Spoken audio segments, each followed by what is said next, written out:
यहाँ पर हमें शब्द दिया है माँ, फिर पिता और महिलाएं, तो इनका वेन आरेख कैसा बनेगा ये प्रश्न पूछा है। ठीक है, तो देखिए आपको वेन डायग्राम का कोई सा भी प्रश्न है उसे कैसे सोल्व करना समझिए। नमस्कार दोस्तों, मौरी क्लासेस के यूट्यूब चैनल में आपका स्वागत है। हम रीजनिंग का प्रैक्टिस सेट सोल्व कर रहे हैं। ये प्रैक्टिस सेट हमारा 23 है। अगर आप इससे पहले वाले प्रैक्टिस सेट को अभी तक नहीं देखे हो उन्हें भी जाकर जरूर देख लीजिएगा। सभी प्रैक्टिस सेट इंपॉर्टेंट है। जैसे परीक्षा में रीजनिंग के प्रश्न पूछे जाते हैं उस टाइप के सभी प्रश्न को हम कवर करेंगे। तो चलिए हम शुरू करते हैं प्रश्न 1 से। हमारा पहला प्रश्न दिया है, प्रश्न कह रहा है कि दिए गए विकल्पों में से संबंधित संख्या को चुनिए। यानी यहाँ पर जैसे 83 का संबंध 24 से है तो हमें यहाँ पर 96 का संबंध बताना है। तो सबसे पहले हमें ये पता करना है कि यहाँ पर 83 से 24 कैसे लिखा है। ठीक है, तो चलिए जैसे हम यहाँ पर क्या कर सकते हैं, तो यहाँ पर देखिए अगर ध्यान से देखेंगे तो इनका अगर आपस में गुणा करेंगे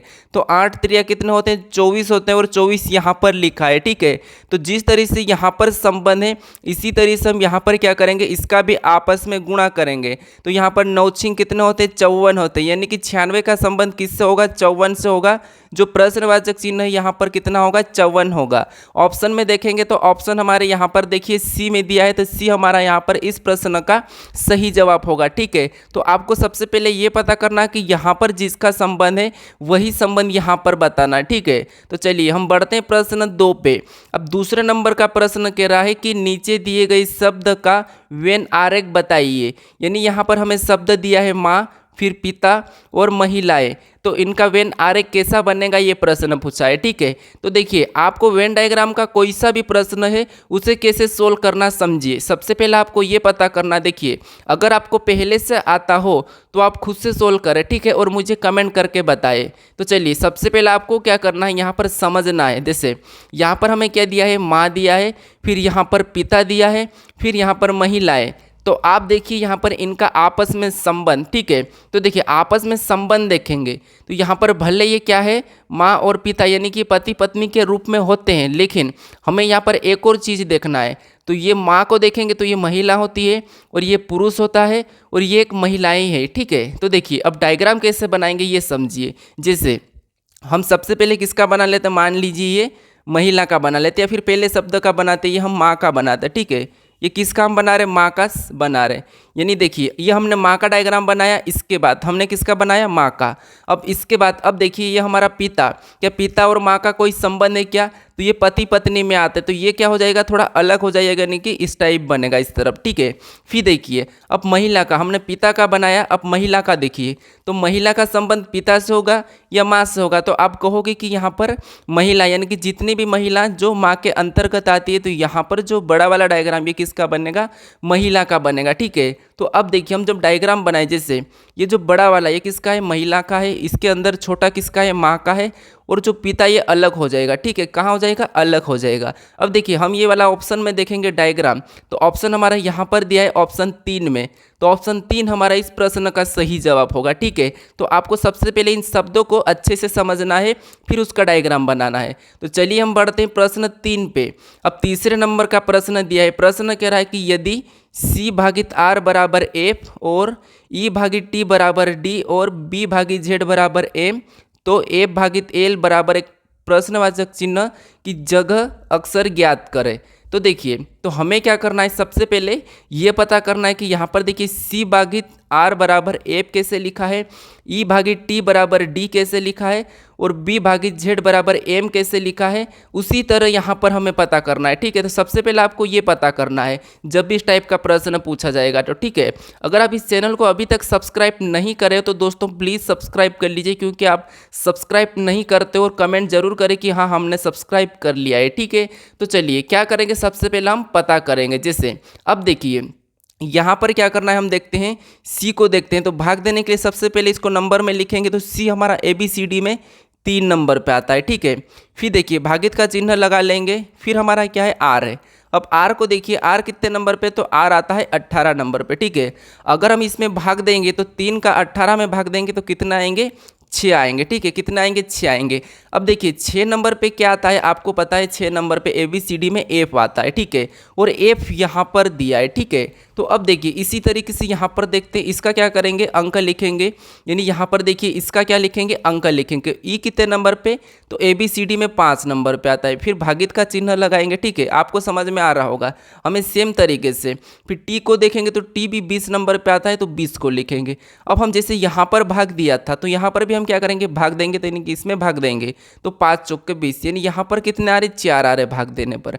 और 4 नंबर पे ABCD में क्या आता है, D आता है, ठीक है, क्या आता है, D आता, और यहाँ पर D दिया है, ठीक है। अब हम देखते हैं तीसरा वाला। अब तीसरे वालों को देखेंगे तो यहाँ पर B दिया है, ठीक है, यहाँ पर क्या दिया है, B दिया है। और B कितने नंबर पे आता है, आपको पता होगा ABCD में 2 नंबर पे आता है। बीच में भागित का चिन्ह है, तो भागित का चिन्ह लगा लेंगे। फिर देखिए यहाँ पर Z दिया है, और Z कितने नंबर पे, 26 नंबर पे आता है, ये भी आपको पता है, ठीक है।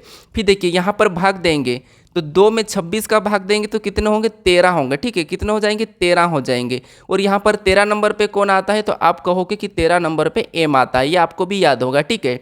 तो चलिए यहाँ पर भी M दिया है, तो आपको यहाँ पर तरीका पता चलो किसका क्या हुआ, इनका अंक लिख के उसमें भाग दिया है, ठीक है। तो हम क्या करेंगे, इसी तरीके से सबसे पहले देखिए यहाँ पर हमें F दिया है, तो F कितने नंबर पे, ABCD में 6 पे आता, तो 6 को लिखेंगे। बीच में भागित का चिन्ह है, तो भागित लिखेंगे। फिर देखिए एल हमारा कितने पे, 12 पे आता, तो यहाँ पर हम 12 को लिख लेंगे। फिर जैसे हम सभी में भाग दिए थे, तो यहाँ पर भी हम इसमें भाग दे देंगे। तो 6 में 12 से भाग देंगे तो कितने हो जाएंगे, 2 बार में जाएगा, यानी कि 2 होएंगे। तो 2 नंबर पे कौन सा लेटर आएगा, आप ये लिखेंगे, क्योंकि सभी में हम जो नंबर आए थे भाग देने पर, उस नंबर पे कौन सा लेटर आया वो लिखे थे, ठीक है। तो यहाँ पर लिखेंगे 2 नंबर पे आता है B, यानी यहाँ पर A भागित L बराबर यहाँ पर क्या आएगा, B आएगा, ठीक है। ऑप्शन में देखिए, ऑप्शन हमारे यहाँ पर B में दिया है B, तो ऑप्शन हमारा इस प्रश्न का B सही हो जाएगा। अब चलिए हम बढ़ते हैं प्रश्न 4 पे। अब 4 नंबर का प्रश्न दिया है। प्रश्न क्या कह रहा है कि निम्नलिखित श्रृंखला श्रेणी को ज्ञात करिए। तो देखिए दोस्तों, आपको इस वीडियो में सभी अलग अलग प्रकार के प्रश्न मिलेंगे जो कि चैप्टर वाइज है, ठीक है। क्योंकि जब आप चैप्टर वाइज प्रश्नों को सोल्व करते हो तो आपकी प्रैक्टिस इतनी अच्छी हो जाएगी, क्योंकि परीक्षा में भी आपको हर प्रकार के प्रश्न मिलते हैं। तो यहाँ पर आपको एक सोल्व करने का एक क्या हो जाएगा, तरीका पता चल जाएगा, ठीक है। तो देखिए जैसे यहाँ पर हमें निम्नलिखित श्रृंखला श्रेणी को ज्ञात करिए, ये प्रश्न का है। तो क्या करेंगे, हम यहाँ पर इस श्रेणी को पता करेंगे कि जैसे 50 लिखा है, फिर 60 लिखा है, 80 लिखा है, 120 लिखा है, 200 लिखा है, और अगली संख्या कौन सी आएगी ये पूछा है। तो हम क्या करेंगे, यहाँ पर पहली संख्या से पता करेंगे कि जैसे इसमें 50 से 60 कैसे लिखा। तो देखिए यहाँ पर 2 प्लस किया है और 10 प्लस किया है, ठीक है। यहाँ पर 10 प्लस किया है। फिर आगे देखेंगे तो यहाँ पर 80 लिखा है, यहाँ पर कितना प्लस हुआ है, 10। फिर यहाँ पर 80 लिखा है, यानी कि 60 में कितना प्लस किया, तो आप कहोगे यहाँ पर आपको 20 प्लस दिख रहा है, ठीक है। फिर देखिए 80 से यहाँ पर 120 लिखा है। अब यहाँ देखिए यहाँ पर कितना प्लस हो रहा है, तो 80 में अगर आप देखोगे तो यहाँ पर प्लस 40 हो रहा है, ठीक है। कितना हो रहा है, 40 हो रहा है। फिर 120 से यहाँ पर 200 लिखा है, यानी यहाँ पर प्लस देखो तो यहाँ पर कितने हो रहे हैं, 80 हो रहे हैं, ठीक है। कितने हो रहे हैं, 80 हो रहे हैं। यानी अब संख्या को हम ध्यान से देखेंगे तो देखिए यहाँ पर 10 प्लस हुआ था, फिर 10 का डबल 20 प्लस हुआ, 20 का डबल 40 प्लस हुआ, और 40 का डबल 80 प्लस हुआ। तो 80 का डबल यहाँ पर प्लस हो गया, यानी कि 80 का डबल कितना होता है, आप कहोगे कि 80 का डबल 160 होता है, ठीक है। कितना होता है, 160 होता है। तो यहाँ पर 160 प्लस होगा, किस में, 200 में। तो जब 200 में 160 को जोड़ेंगे तो यहाँ पर कितने हो जाएंगे, आप कहोगे यहाँ पर 360 हो जाएंगे, ठीक है। कितने हो जाएंगे, 360, यानी जो प्रश्नवाचक चिन्ह है यहाँ पर 360 आएंगे। ऑप्शन में देखेंगे तो ऑप्शन डी हमारा यहाँ पर सही जवाब होगा। अगर अगली संख्या पूछा जाता तो इसका डबल 160 का हो जाता, ठीक है। तो फिर यहाँ पर 320 प्लस हो जाता है। तो चलिए हमें यहाँ पर पूछा था तो हमारा 360 सही जवाब होगा। अब प्रश्न हमारा 5वां, अब 5वें नंबर के प्रश्न में दिया है। प्रश्न कह रहा है कि नीचे दिए गए विकल्पों में से संबंधित शब्द को चुनिए, यानी आपको यहाँ पर शब्द को चुनना, यानी एनोलॉगी का है, ठीक है। एनोलॉगी के 3 टाइप होते हैं, एक नंबर, फिर यहाँ पर शब्द की और लेटर की होती है। तो आपको तो ये अच्छे से कर लेना, क्योंकि एसएससी में और रेलवे में 100% पूछी जाती है, ठीक है। तो चलिए तो यहाँ पर हम सबसे पहले क्या करना है, आपको ये पता करना है कि चावल का संबंध कार्बोहाइड्रेट से है, तो हमें दाल का बताना है। तो देखिए जिसे यहाँ पर देखिए चावल दिया है और चावल में आपको पता है क्या पाया जाता है, अधिक मात्रा में हमें चावल खाने से कार्बोहाइड्रेट मिलता है। ठीक है, चावल खाने से हमें कार्बोहाइड्रेट मिलता है और यहाँ पर कार्बोहाइड्रेट दिया है। तो हम भी क्या बताएंगे, इस दाल खाने से हमें क्या मिलता है, हम ये बताएंगे। तो देखिए आपको दाल खाने से शक्ति, ये तो हो ही नहीं सकता क्योंकि शक्ति का तो इससे रिलेशन नहीं है। फिर पानी का तो कोई चांस नहीं है। फिर देखिए यहाँ पर हमें वसा और प्रोटीन दी है। तो देखिए वसा भी हमें यहाँ पर दाल में इतनी नहीं मिलती है, हमें सबसे ज़्यादा दाल में क्या मिलता है, प्रोटीन मिलता है। तो यहाँ पर क्या हो जाएगा, दाल का संबंध प्रोटीन से हो जाएगा। ठीक है, किससे होगा, प्रोटीन से होगा, यानी कि जो प्रश्नवाचक चिन्ह है यहाँ पर प्रोटीन हो जाएगा। ऑप्शन हमारा इस प्रश्न का सी वाला सही होगा। ठीक है, अब चलिए हम बढ़ते हैं प्रश्न 6 पे। अब 6 नंबर का प्रश्न। अब दोस्तों मुझे ये कमेंट करके ज़रूर बताना कि आपको प्रश्न समझ में आते या नहीं आते। ठीक है, चलिए अब देखिए, जैसे किसी कुट भाषा में CAT को 60 लिखा जाता है तो DOG यानी कि डॉग को क्या लिखा जाएगा, यानी कि क्या कुट किया जाएगा, ये प्रश्न। जैसे केट का 60 लिखा है तो हमें डॉग का पूछा है। तो देखिए ये कोडिंग डिकोडिंग का प्रश्न है, इसमें आपको कोड पता करना है। अब देखिए इसमें 2 प्रकार का रहता है, या तो यहाँ पर भी शब्द और यहाँ पर भी अक्षर, यानी कि यहाँ पर अक्षर यहाँ पर अक्षर रहते हैं, लेकिन हमें यहाँ पर अंक दिया है। तो जब भी आपको प्रश्न में कोडिंग डिकोडिंग में अंक मिले, यानी कि यहाँ पर देखिए इसका संबंध अंक से है, तो यहाँ पर भी अंक से होगा। तो आपको क्या करना है, इसका सबसे पहले तो इन ABCD को अंकों में लिखना। जैसे आप देखिए C कितने नंबर पे आता है, ये लिख लीजिए 3 नंबर पे आता है। ठीक है, फिर A कितने नंबर पे, 1 नंबर पे आता है, उसे लिख लीजिए।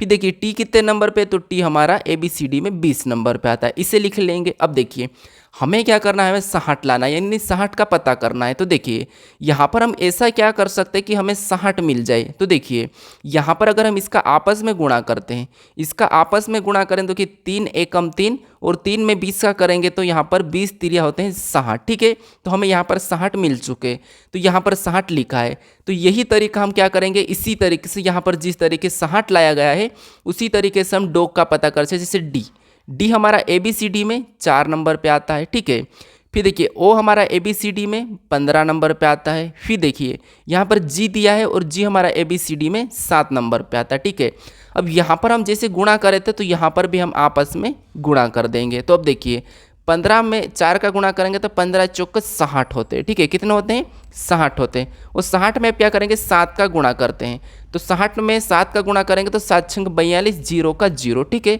0 का 0। तो यहाँ पर क्या हमारा गुणा करने पर क्या आ रहा है, 420 आ रहा है। यानी जो डॉग है इसका संबंध किससे होगा, 420 से, यानी कि इसका कूट क्या हो जाएगा, 420 हो जाएगा। ऑप्शन में देखिए तो हमें ऑप्शन बी में दिया है, तो ऑप्शन बी हमारा इस प्रश्न का सही जवाब हो जाएगा। ठीक है, अब चलिए हम बढ़ते हैं प्रश्न 7 पे। अब 7वें नंबर का प्रश्न। अब देखिए प्रश्न थोड़ा इंपॉर्टेंट है। देखिए पिछली बार SSC में पूछा था। ठीक है, एडवांस लेवल का, यानी कि इसको हम क्या बोलते हैं, इस टाइप के प्रश्नों को विविध बोलते हैं। ठीक है, क्या बोलते हैं, विविध। ये विविध चैप्टर होता है। तो अब अगर आप मेरे वीडियो पूरे देखोगे ना तो आपको हर प्रकार के चैप्टर के प्रश्न मिलेंगे, क्योंकि रीजनिंग के लगभग 20 चैप्टर तो इतने इंपॉर्टेंट है जो हमेशा उसके प्रश्न पूछते हैं, और उसमें से सबसे ज़्यादा तो 10 इंपॉर्टेंट चैप्टर है। और मैं आपको पता है, मैं आपको 10 इंपॉर्टेंट चैप्टर के ही वीडियो बताता हूँ। अब देखिए आपको कुछ समय बाद आपको 20 भी मिलेंगे। ठीक है, देखिए हमें प्रश्न कह रहा है कि एक रुमाल के एक कोने को काट देने पर रुमाल के कितने कोने बचेंगे। ठीक है, यानी तो बताइए कितने कोने बचेंगे, ये बताइए। तो देखिए हमें प्रश्न क्या कहा है, जैसे ये हमारा एक क्या है, आपको पता होगा 4 कोण का रुमाल होता है। ठीक है, ये हमारा एक रुमाल है। अब प्रश्न कह रहा है कि एक रुमाल, तो देखिए हमारा एक रुमाल बना है। ठीक है, एक रुमाल के एक कोने को काट देने पर, तो हम किसी एक कोने को, यानी कि इस कोने को हम यहाँ से काट देंगे। ठीक है, काट देने पर रुमाल के कितने कोने बचेंगे बताइए। तो हमने ये कोना काट दिया, यानी कि रुमाल कैसा बचेगा, आप अपने पास कोना काट दिया हमने, तो ऐसा, फिर ऐसा, फिर ऐसा बचेगा। ठीक है, तो यहाँ पर कैसा बचेगा, एक तो ये बचा, ये हुआ, फिर ये हुआ, फिर ये हुआ। ठीक है, रुमाल कैसा बचा अपना, ऐसा वाला बचा है। ठीक है, अब देखिए इसमें कितने कोने हैं, तो आप कहोगे यहाँ पर 1 है, फिर यहाँ पर 2, ये तीसरा है, फिर ये चौथा है, फिर ये 5वां है। ठीक है, तो यहाँ पर कितने कोने बचते हैं, 5 कोने बचते हैं। कितने, 5 कोने, यानी कि आप एक कोना काट दोगे तो ऐसा मत बताना कि 1 फिर 2 और 3 कोने बचे और ऑप्शन ए लगा के आ जाओ। इसीलिए यहाँ पर ऐसे प्रश्न पूछे जाते हैं। तो आपको क्या करना है, यहाँ पर थोड़ा सा समझना है। तो यहाँ पर आपका सही जवाब क्या होगा, 5 कोने हो जाएंगे। कितने हो जाएंगे, 5 कोने बचेंगे। तो ऑप्शन हमारा यहाँ पर 5 सी में दिया है, तो सी हमारा इस प्रश्न का सही जवाब होगा। ठीक है, चलिए हमारा प्रश्न है 8वें नंबर का। 8वें नंबर का प्रश्न कह रहा है कि विषम की पहचान करें। विषम की पहचान मतलब आपको क्या करना है, इन ऑप्शन में से ऐसा कौन सा ऑप्शन है जो तीनों से अलग है। एक ऑप्शन अलग है और बाकी एक जैसे है। तो देखिए हम क्या करते हैं, यहाँ पर कैसे पता कर सकते हैं। एक तो ये तरीका है कि इनके अंक लिख लेना, जैसे ओ हमारा 15 पे आता है, पी को देखेंगे तो पी हमारा 16 पे आता है। एक तो ये तरीका है। फिर देखिए यहाँ पर डब्ल्यू को देखेंगे तो डब्ल्यू 23 पे आता है। फिर यहाँ पर देखिए डब्ल्यू 23 के बाद एक्स हमारा 24 पे आता है, तो ये हमने 24 लिखा। ठीक है, एक तरीका है। फिर जेड को देखेंगे तो जेड 26 पे आता है। फिर देखिए वाई को देखेंगे तो वाई 25 पे आता है। ठीक है, फिर यहाँ पर देखिए एम को देखेंगे तो एम हमारा 13 पे आता है। एन को देखेंगे तो एन हमारा 14 पे आता है। ये ABCD के अंक है। अब देखिए इन संख्या को हम देखेंगे ध्यान से, तो 15 के बाद 16, 23 के बाद 24, 26 के बाद यहाँ पर 25, यहाँ पर क्या हुआ है, -1 हो रहा है, बाकी में प्लस हो रहा था। और 13 के बाद यहाँ पर 14, तो हमें यहाँ पर अलग कौन सा दिखा, क्योंकि यहाँ पर भी +1 और यहाँ पर भी +1 और यहाँ पर भी +1, लेकिन यहाँ पर माइनस हो रहा है। तो हमें क्या पूछा था, विषम पूछा था। तो विषम हमारा ऑप्शन सी सही होगा। ठीक है, देखिए आपको कभी भी प्रश्न सोल्व करना है तो थोड़ा आराम से सोल्व करना है। ठीक है, ज़्यादा घबराना नहीं है। चलिए अब बढ़ते हैं प्रश्न 9 पे। अब 9वें नंबर का प्रश्न कह रहा है कि यदि दर्पण को PQ रेखा पर रखा जाए तो सही दर्पण छवि बताइए। तो देखिए हमें यहाँ पर कहा कि दर्पण, यदि दर्पण को PQ रेखा यानी कि हमारी ये रेखा, ठीक है, इस रेखा पर रखा जाए तो दर्पण छवि बताइए। ठीक है, ये प्रश्न पूछा है। तो क्या करना है आपको यहाँ पर, जब PQ रेखा पर हम रखते हैं किसी चीज़ को, इसको हम इधर बताएंगे, इसका दर्पण छवि इधर बताएंगे, तो इसकी दर्पण छवि उधर कैसी बनेगी। देखिए जैसे सबसे पहले तो एज की बनेगी, तो एज कैसा रहेगा वैसा ही रहेगा, कोई प्रभाव नहीं पड़ेगा। फिर 1 को देखेंगे तो 1 पलट जाएगा और कैसा हो जाएगा, ऐसा हो जाएगा। ठीक है, फिर देखिए 2 को देखेंगे तो 2 भी हमारा यहाँ पर पलट जाएगा, तो कैसा हो जाएगा, ऐसा हो जाएगा। अब हमें इतना करने के बाद यहाँ पर देख लेना है कि हम ऑप्शन हटा सकते हैं। यहाँ पर देखिए यहाँ पर हमें 2 नीचे की ओर झुका मिल रहा, तो ऑप्शन बी नहीं होगा। ठीक है, फिर देखिए बाकी ऑप्शन ठीक है। फिर देखिए 4 को देखेंगे तो यहाँ पर 4 हमारा कैसा बनेगा, कुछ ऐसा बनेगा। ठीक है, कैसा बनेगा, इस टाइप से बनेगा हमारा 4, कैसा बनेगा, ऐसा बनेगा। ठीक है, तो ये वाला 4 हम ऑप्शन में देखेंगे। देखिए ये वाला 4 हमें, तो यहाँ पर तो 4 नीचे झुका है, ये वाला 4 नीचे झुका है, तो ये भी नहीं होगा। ठीक है, फिर यहाँ पर देखिए, यहाँ पर हमें क्या, ये तो यह 4 ठीक है। फिर 6 को देखेंगे तो 6 हमारा कैसा बनेगा, तो इधर पलट के 6 हमारा बनेगा, ऐसा बनेगा। ठीक है, तो यहाँ पर तो हमें 9 दिख रहा है, तो ये तो नहीं बनेगा, तो इसलिए ऑप्शन ए भी हमारा हटेगा। और ऑप्शन ए हमारा यहाँ पर कौन सा, यहाँ पर देखिए तो ऑप्शन हमारे यहाँ पर डी हमारा इस प्रश्न का सही होगा। देखिए एच यहाँ पर दिख रहा है, 1 दिख रहा है, 2 दिख रहा है, 4 दिख रहा है, 6 दिख रहा है, सभी के दर्पण छवि सही दिख रही है। ठीक है, तो ऑप्शन डी हमारा इस प्रश्न का सही हो जाएगा। चलिए हम बढ़ते हैं प्रश्न 10 पे। अब 10वें नंबर का प्रश्न दिया है। प्रश्न क्या कह रहा है कि उस विकल्प का चयन करें जिसमें संख्याओं के बीच वही संबंध है जो दिए गए संख्या युग्म की संख्याओं के बीच में संबंध है। यानी आपको क्या पूछा है, जैसे इन संख्या का आपस में जो संबंध है, जो इनका रिश्ता है, वही रिश्ता कौन से ऑप्शन में है, ये प्रश्न पूछा है। देखिए ये प्रश्न SSC GD, ठीक है, SSC GD हमारा 2023 का जो पेपर था उसमें पूछा था ये प्रश्न। ठीक है, तो ये नोट कर लेना। अब देखिए हमें क्या करना है, इस रिलेशन जैसा बताना है। तो सबसे पहले हम देखेंगे इन रिलेशन को। तो देखिए 512 हमारा क्या है, तो ये 8 का घन है। ठीक है, 8 का घन है। 64 को देखेंगे तो ये 8 का वर्ग है। ठीक है, क्या है, 8 का वर्ग है। यानी आपको पता है जैसे जो पहली संख्या का घन है वो उसी संख्या का पीछे वाला वर्ग लिखा है। पहले अगर घन लिखा तो पीछे वर्ग लिखा है, तो यही हमें ऑप्शन में देखना है। अब देखिए ये संख्या हमारी क्या है, तो ये 9 का तो वर्ग है। ठीक है, 9 का वर्ग है, लेकिन ये 9 की घन नहीं है, तो इसीलिए ऑप्शन पहला नहीं होगा। फिर दूसरे को देखेंगे तो ये क्या है, 11 का वर्ग है। ठीक है, हमें पीछे वाला तो उसका वर्ग होना चाहिए और आगे वाला उसका घन होना चाहिए। तो 13, 31 भी क्या है, आगे 11 का ही घन है और पीछे 11 का वर्ग है, तो ये तो हमारा हो सकता है। फिर देखिए यहाँ पर देखिए तो ये तो 11 का तो वर्ग है, लेकिन ये घन किसका है, 12 का है। फिर देखिए यहाँ पर देखेंगे तो ये क्या है, ये भी 12 का घन है। ठीक है, ये 12 का घन है, ये भी 12 का है। और यहाँ पर देखिए यहाँ पर हमारा क्या हो जाएगा, ये हमारा 12 का नहीं 11 का है, ठीक है। ये क्या है, 11 का घन है। अब देखिए, और ये हमारा 12 का वर्ग है। तो आपको यहाँ पर कौन सा दिखा, अगर यहाँ पर 12 का वर्ग है तो यहाँ पर 11 का घन है, तो ये तो नहीं होगा। तो यहाँ पर हमारा सबसे इसके जैसा ऑप्शन कौन सा वाला है, ऑप्शन हमारा दूसरा वाला है, क्योंकि देखिए ये घन वर्ग है तो ये घन है, ठीक है। तो यहाँ पर इसी जैसा, जैसे एक ये घन है तो यहाँ पर भी ये 11 का घन है और ये यहाँ पर 11 का वर्ग है। जैसे यहाँ पर 8 का घन है, 8 का वर्ग है, तो इसीलिए हमारा यहाँ पर इस प्रश्न का सही जवाब ऑप्शन दूसरा होगा, ठीक है। तो इस प्रश्न का ऑप्शन दूसरा है। अब देखिए, आज के लिए इतना ही। अगर आप इस चैनल को अभी तक सब्सक्राइब नहीं कर रहे दोस्तों, तो प्लीज़ आप सब्सक्राइब कर लीजिए, ठीक है। और अभी तक लाइक नहीं कर रहे हैं वीडियो को, तो लाइक कर दीजिए। आपको क्या, देखिए जो मैं आपको इतने आसान भाषा में समझा रहा, आप एक लाइक नहीं करते हो, एक सब्सक्राइब नहीं करते हो। आप देखिए, म्यूजिक के चैनल को तो जरूर सब्सक्राइब करते हो, लेकिन आप ऐसे चैनल को सब्सक्राइब नहीं करते हो जहां से आपको सीख मिल रही है या फिर करियर बन रहा है, ठीक है। तो आप प्लीज़ सब्सक्राइब कर लीजिए इस चैनल को। चलिए हम अब मिलते हैं नेक्स्ट वीडियो में।